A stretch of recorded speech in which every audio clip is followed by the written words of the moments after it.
जय जिनेंद्र बच्चों, आज मैं आपको मेघ कुमार की स्टोरी सुनाने जा रही हूँ। राजगृह नगरी में राजा श्रेणिक और रानी धारिणी सुखपूर्वक जीवन व्यतीत कर रहे थे।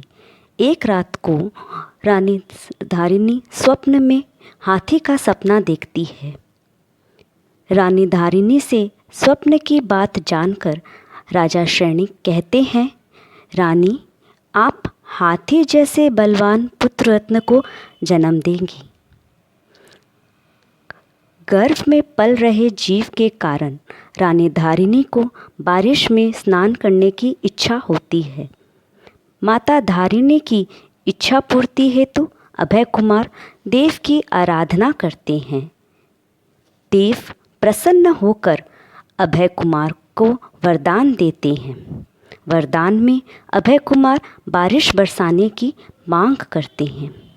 देव के प्रभाव से बारिश होती है।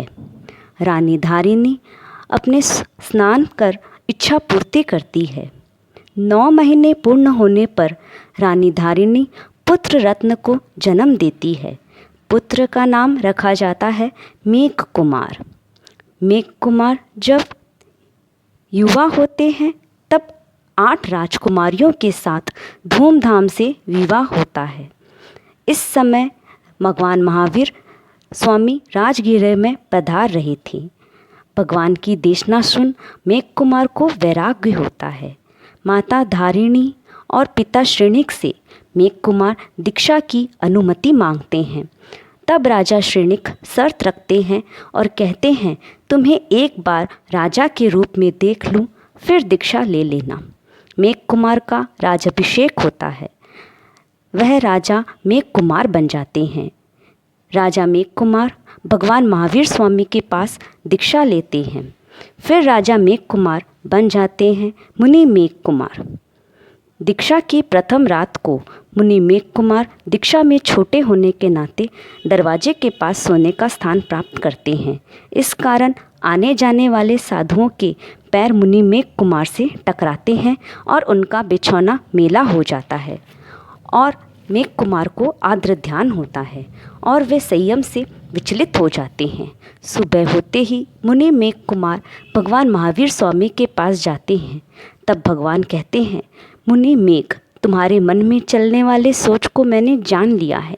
यदि तुम पूर्व भव को याद करोगे तो तुम्हें तुम्हारे सामने आज का दुख बहुत मामूली लगने लगेगा। तब मेघ कुमार को भगवान अपना पूर्व जन्म सुनाते हैं। तुम मेरुप्रभ नाम के हाथी थे। एक बार जंगल में आग लगती है। अतिशय गर्मी के कारण हाथी को प्यास लगने पर वह सरोवर में जाता है। वहाँ दूसरा हाथी मेरुपर्व को अपने सींग से भेद देता है।